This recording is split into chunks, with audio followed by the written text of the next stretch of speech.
Don't forget to subscribe and hit the bell icon, you nerd. A rebel without a clue. Yo, what's going on? Today's episode, Rebel Without a Clue, a little Tom Petty reference, a little reference to two main things I've been thinking about this week. One is romanticizing your life, romanticizing the future, the past, romanticization, and also a book I read called Rebel Without a Crew by Robert Rodriguez. Seemed instinctively like the choice to make, calling this Rebel Without a Clue, kind of a play on the title of this book by Robert Rodriguez, and also the idea of romanticizing Rebel Without a Clue, having this this attitude or way about you that goes against the norm, but not really having a goal or having a destination in mind by rebelling. So I don't know. That's my interpretation of it anyway. So okay, so let's get into it. I'm not really sure. I have a little bit of notes written out. We'll see what spills out. Hopefully that will have some sort of bridging the gap between these two ideas. Kind of a new idea here, kind of an improv one. I mean, they're all sort of improv, but let's get started. Let's see what we can do. Let's start off with romanticizing things. I've always been a terrible romanticizer of. Oh, yeah, that's right. It's also a great topic because this week is Valentine's Day. So if you celebrate Valentine's Day. Anyway, romanticizing things. I've always been really bad about romanticizing certain aspects of my life. I think in some ways I've really enjoyed having romanticized my life because I think that in a way it's helped me deal with reality in a more healthy fashion while it's also an unhealthy way to look at the world. Because I guess what I'm trying to say is I like the idea of romanticizing certain aspects of life and certain aspects of the creative process. I think the artistic trope of like the starving artist sleeping on a dirty mattress, smoking crazy chain smoking cigarettes and, getting ripped every night and drinking tons of coffee, whatever. I don't know. I think that's kind of played out. I think it's kind of silly. I think it's kind of improved that while there are some people who, engage in those kind of activities and, to stave off the feelings of existential woe of the world, dealing with your vices that way or having vices that deal with the world in that way. Well, I think that's true, and there is something really badass and cool. That's probably a good topic for another podcast too. The pursuit of cool in the modern era, because that's been taking some interesting turns that I've been thinking about too. But that's a whole different podcast, I think. But the idea of romanticizing the artistic trope, I don't know. There's too much romanticization going on today. I think part of the issue about romanticization is actually movies, which is ironic because of Rebel Without a Crew is a book. The subtitle of this book is How a 23-year-old filmmaker with $7,000 became a Hollywood player, which is kind of ironic. Not the book title, but the fact that what I'm getting at is with romanticizing things, I feel like that's kind of the point of the movie industry, and that's sort of what movies, in one way or the other, some, not all movies, but a lot of movies, they're attempting to make reality seem better than it is, or they're attempting to make a completely different world that is better than your own, or that makes you strive for something, or gives you these ideals that are unattainable or unrealistic. I mean, that's kind of the whole definition of romanticizing things. I have the definition right here, actually. Deal with or describe in an unrealistic fashion. Make something seem better or more appealing than it really is. I mean, I feel like, how many movies have you seen that makes you feel like life is like that, or, wrapped up in this certain pretty bow and package? And obviously that's kind of the point of movies, as an escape and to, give us a different view of reality. And I'm obviously not talking about all genres of movies, but I think part of the danger in romanticizing anything is like believing in movies. I forget what the quote is. I think it actually is a Bukowski quote, but said something to the effect of, in one of his books, referring to one of his lovers or somebody, he said, it seems like you've watched too many movies. And I think that really, what that means is you've kind of not been brainwashed by movies, but I've definitely fallen ill to that sometimes, with watching certain things. And it becomes really easy to romanticize reality when, the whole point of making a movie a lot of movies is to make reality look better than it seems, That's kind of the in multiple dimensions, right? I mean, there's the one dimension of, some aspects of reality are really boring or trite, or, you see, like I was blown away when I was watching, oh, that's weird. Apple.com should be able to answer that question and more. What the heck? Siri, are you listening to me? That was really odd. Okay, sorry about that. One thing I noticed, like when I went to see where The Office was filmed, the exterior. This is just a small example, but I remember always thinking that that place looks so huge, and the way that they shoot the parking lot, it makes it look like it's a pretty big parking lot. But the actual location of that place in Vinoise, I think that's how you say it, out in LA, it's actually quite small, and it's just a matter of moving the camera and camera angles and different lenses, I'm sure. But what I'm getting at there is, making this reality of this parking lot seem bigger than it is in a way, and then also, the way that you're writing movies, or the way that these fantastic stories, and like, something like Forrest Gump, which is a great movie, but I don't know how realistic that is, and I guess that's the point of it, right? But so I think there's a lot of dangers in romanticizing everything. I've definitely romanticized certain aspects of my life, especially like indie rock culture, my own feelings about who I was going to be and where I was going to be by now in my life. And obviously, like I stopped having those types of thoughts, after being an arrogant kid, 19-year-old kid or whatever. But, I used to romanticize bands like Modest Mouse, Built to Spill, these like the great American Western indie rock gods, and thinking like, oh, these guys' lives are awesome, and then you like read stories about, what their lives are like, and it's pretty amazing. But what you see is the picture, and you bring your thoughts to it, and think that's the ideal you want, and like traveling around in a van. And I talked about this with Jay. It's like the touring reality is pretty grim when you really boil it down for most bands. You're basically signing yourself up to be poor for the extension of whatever that tour length is.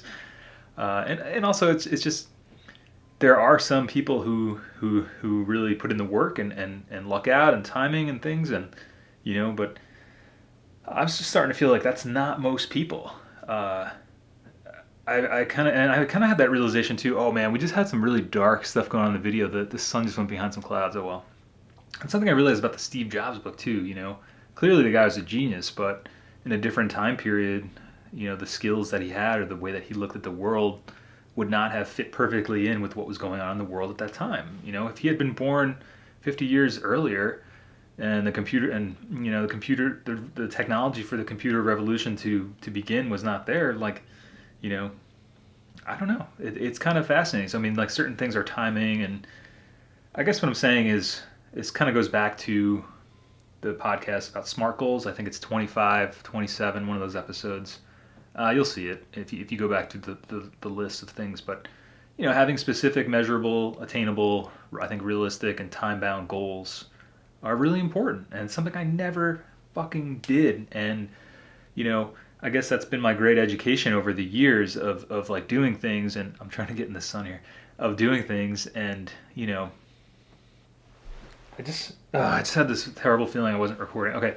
I never had this thing, and that's what I'm trying to pass on in doing this podcast and doing some of this stuff, in terms of giving people creative ideas about the future of what they're working on and things they want to do. Because if you're anything like me, and which I'm assuming a lot of people listening to this are, and a lot of the people that DM me, email me, message me, thank you so much, for all the support, and it's great talking with everybody.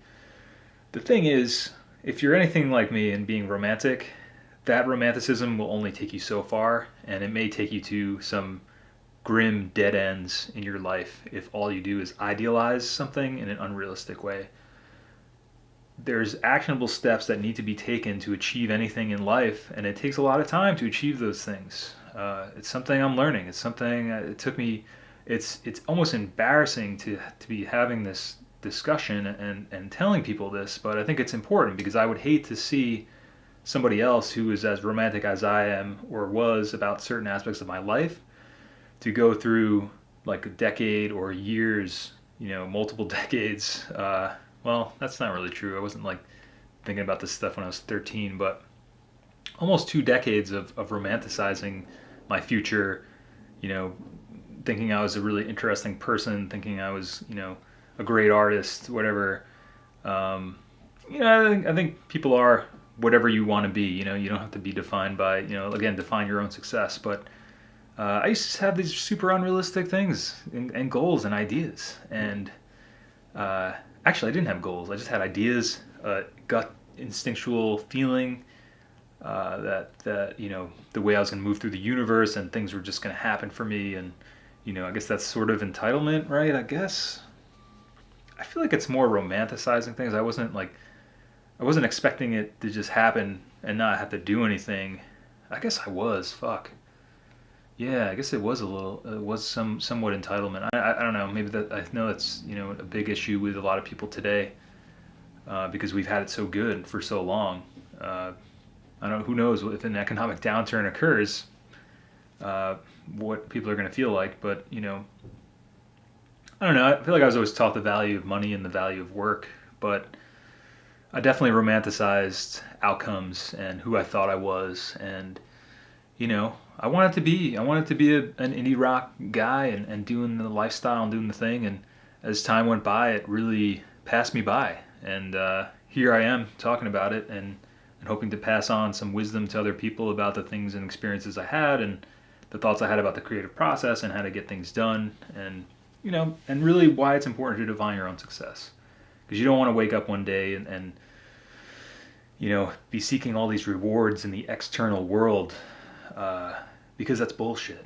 And this is something I've really come to realize, and I feel like something I knew when I was younger, and then lost, and then have rediscovered and reevaluated and found is that anything that you desire in the world is not outside of yourself. It's inside yourself. Never forget that, because everything in the world will tell you you're not good enough, you don't have enough money, you're not smart enough, you're not pretty enough, you got too much acne, you're too fat, uh, whatever. It will just completely try to demoralize you and try to sell you shit that you don't need because preying off your insecurities. If you do the internal work to make yourself the best person that you can be, if you truly love yourself, you won't need to seek bullshit in the external world. You won't need to romanticize the external world to feel like you need to get the things that you want to get, or you won't have to feel like your life is this horrible mess that the universe has granted you so that you could be this great, amazing artist. That's just so fucking dangerous. Like that kind of thinking, and I've been there, and I know what that's all about. And I just hate to see other people fall into that, and that's a big reason I wanted to do a podcast about romanticization. I'm having a hard time saying that. If that's a word, yeah, romanticization. Sorry, I should have practiced that before. So I think it's kind of funny too that romanticize. I also have the definition of romantic here, which is fascinating.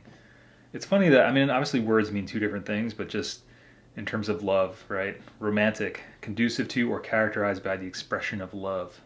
And it also means of, characterized by, or suggestive of an idealized view of reality. I don't know. I feel like that's the crux of life, and that's why irony is so overplayed today. But the irony card. But it's fascinating to me that those are two definitions of the same word.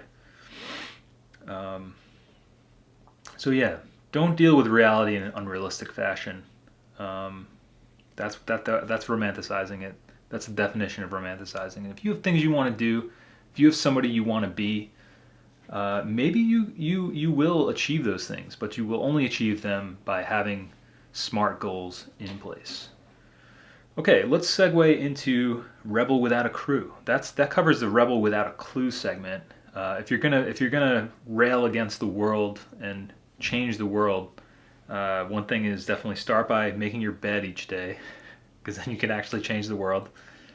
That's for Jocko, that guy Jocko. He's like a military guy. Again, another person in this book, Tools of Titans. That's also this book Robert Rodriguez is in as well. That's where I first was reading about some of the stuff with Robert Rodriguez. And I've talked about that on the channel before, talking about just doing more with less and doing what you have with what you got. But we'll get into that in a second. But Yeah, don't just rail against the world without some kind of plan. Don't be a rebel without a clue. Uh, it's okay to be a rebel, but make sure you understand what you're rebelling against and where you want to go with it. Okay, so Rebel Without a Crew, awesome fucking book. Which is this is actually kind of see I knew that there was going to be some parallels here with this, which is awesome.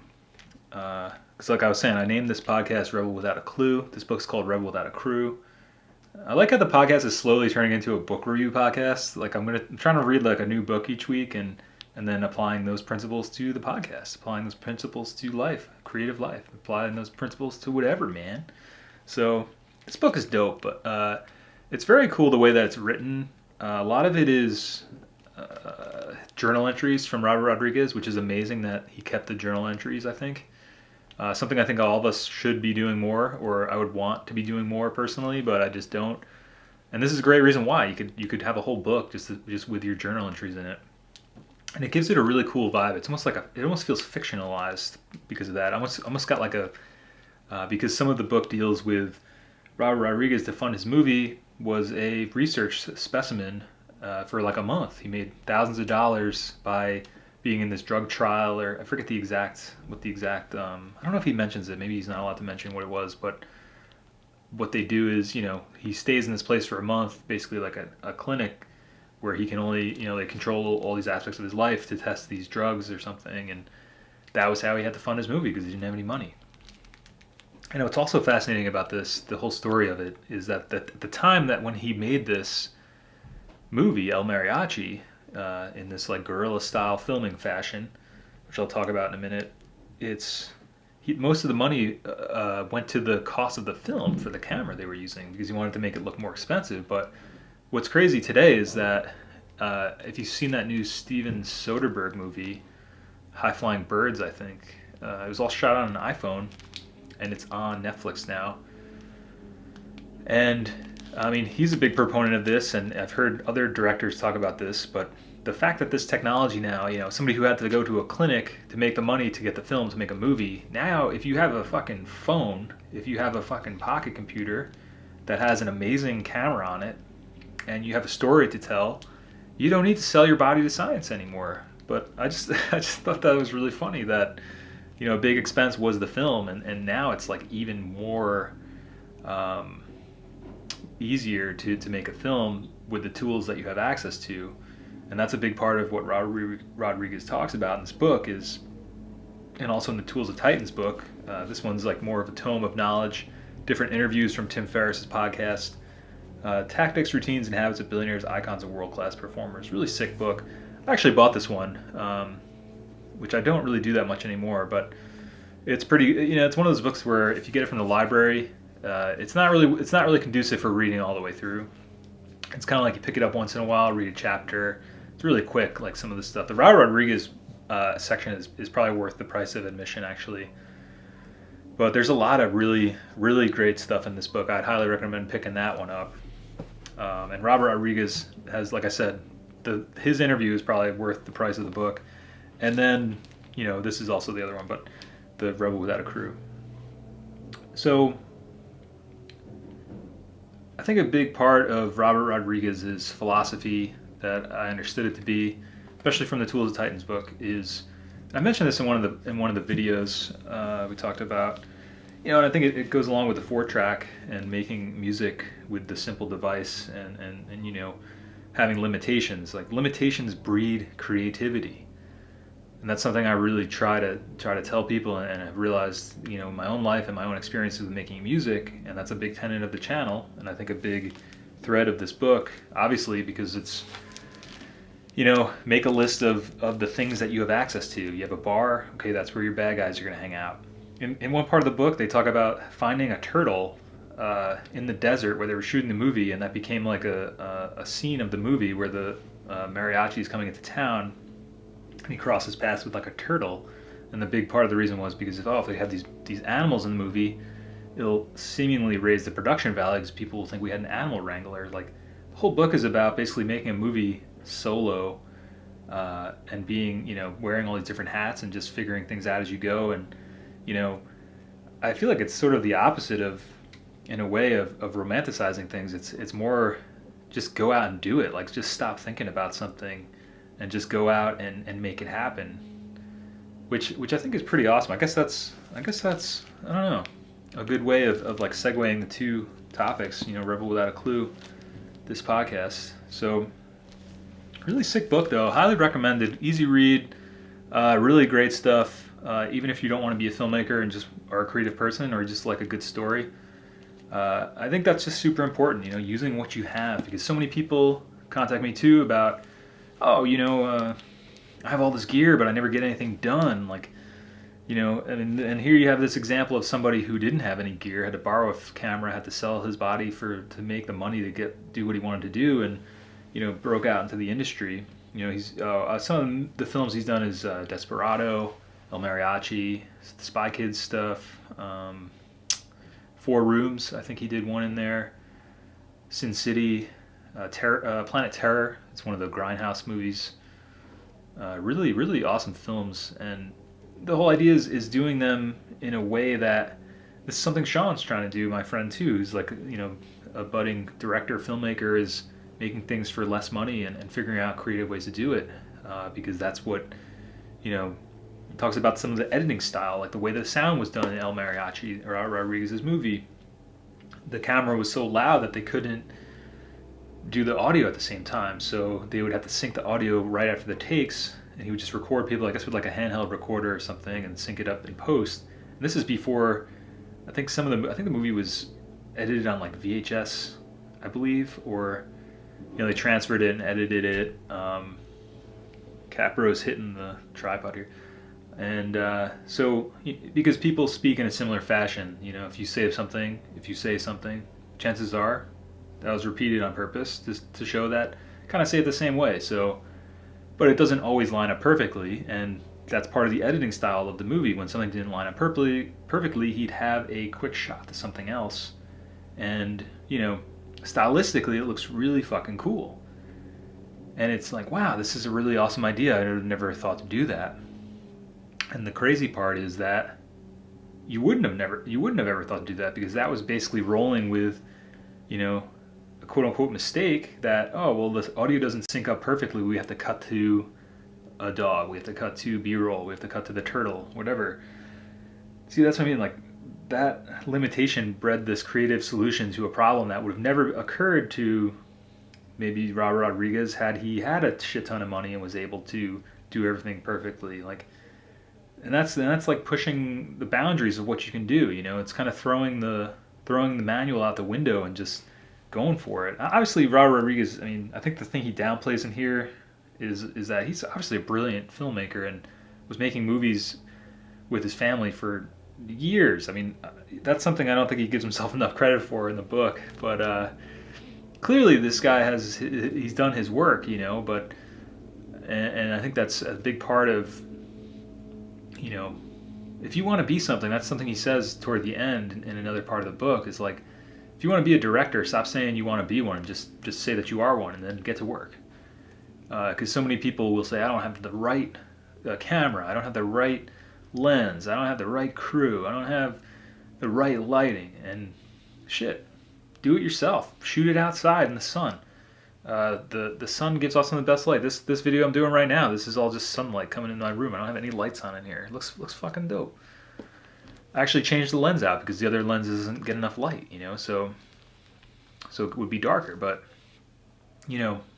rolling with what you can do, what you have access to. I've been thinking about getting a new camera, but I don't have the money to do that, So I've just been like, well, how can I do something different? I decided to go back to, I have two lenses. One came with the camera, one I got, the wide angle one. Casey Neistat, recommended and recommends, and cool lens, but it doesn't always work that great in here. And rather than, I adjusted some settings, read some more about my camera, and, rather than going to get a new camera, which I hope to do someday, I decided, fuck it, I'll just do this, rather than let that stand in my way.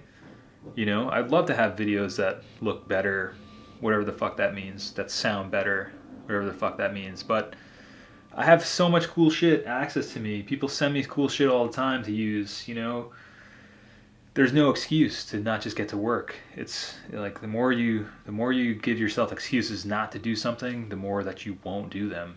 And I think what I need to realize, and I have realized, and I think what other people need to realize too, is you have everything you need. Like I was saying before, there's nothing in the external world that you need. You have it all inside of yourself.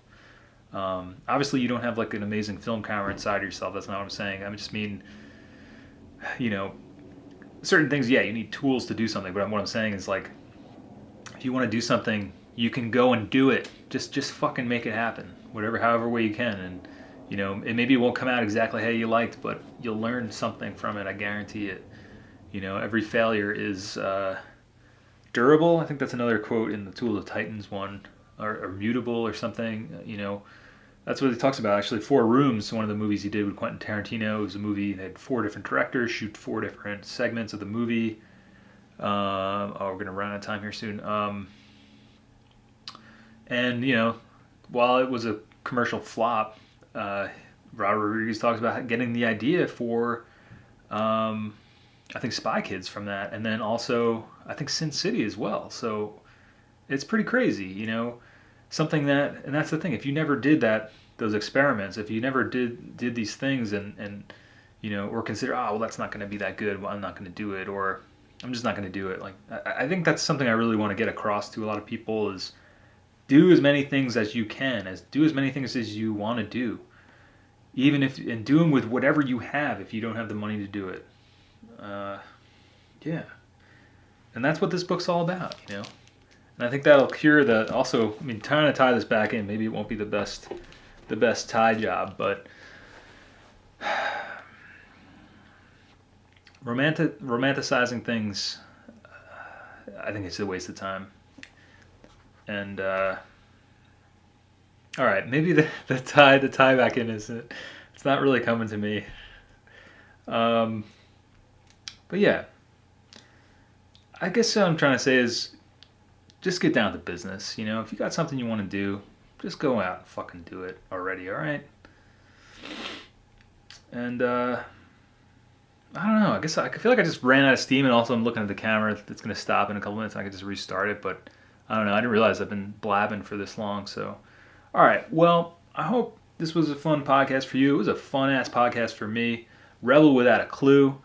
Check out that book, Rebel Without a Crew, Robert Rodriguez. Really amazing guy, especially if you're into doing things simply and doing things more guerrilla style, doing things, just for the sake of doing them and not needing them to be perfect. Because a lot of times when you spill the jar of anything, or you spill the puzzle piece box, like you figure out a way to put it together. But if you never spill the box, you'll never put the stuff together. So, oh man, I wish I had a better analogy. Oh well. All right, catch you on the flip flop. Thanks for listening. And what is it that we say? Oh yeah, make sure you do something you want to do today.